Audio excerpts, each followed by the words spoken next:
So you love birds, right? And you also love plants. If that's you, then you probably know the struggle. You want your house to look like this amazing, lush, green oasis, but then you look over at your feathered buddy and think, is this actually safe? It's a huge question and a really important one. And don't worry, we are going to get you some clear answers today.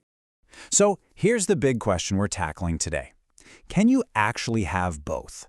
Can that love for plants and that love for your bird coexist in perfect harmony? I mean, really? Well, I have some fantastic news for you. The answer is absolutely yes. You just need to know the rules of the game.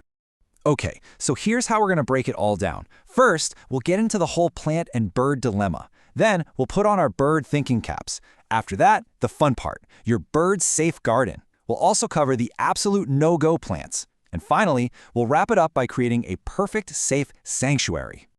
All right, let's dive right in. The thing is, a lot of super common houseplants, I'm talking about plants you might have in your living room right now, have toxins in them.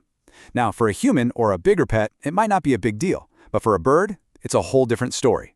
Because they're so small and have such delicate systems, the stakes are just incredibly high. And get this, we're not talking about your bird munching down a whole plant. No way. It can literally take just one little curious nibble, one bite of the wrong leaf. That's all it can take to cause serious harm. That's why we have to be on top of this stuff.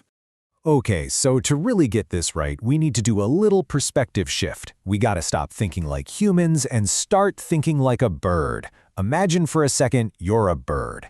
Your house isn't just a house. It's a jungle gym, an adventure playground, and everything looks like a potential chew toy.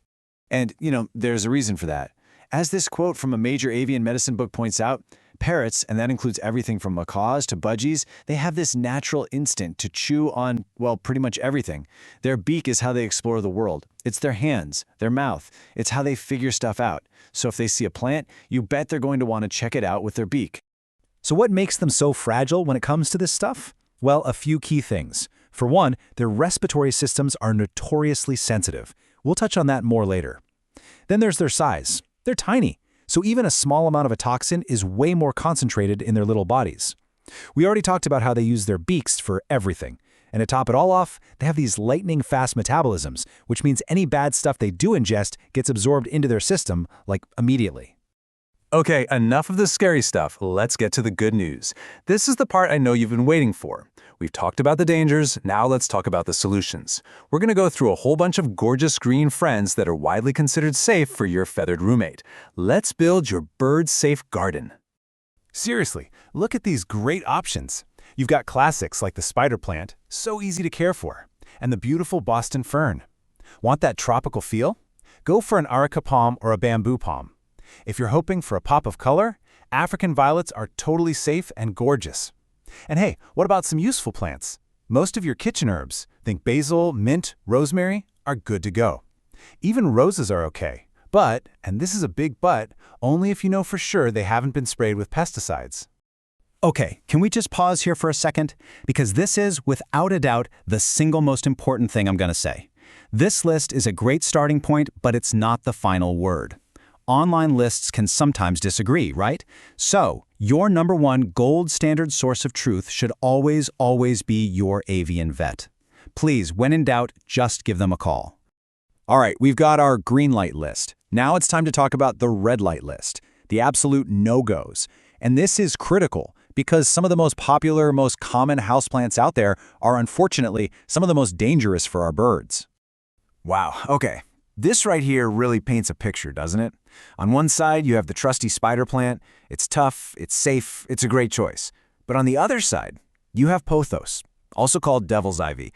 I mean, you see this plant literally everywhere, but it is super toxic to birds if they ingest it. This is a perfect example of why we can never, ever just assume a plant is safe because it's popular. And this is the exact scene we want to avoid. A curious little beak getting way too close to a pothos plant.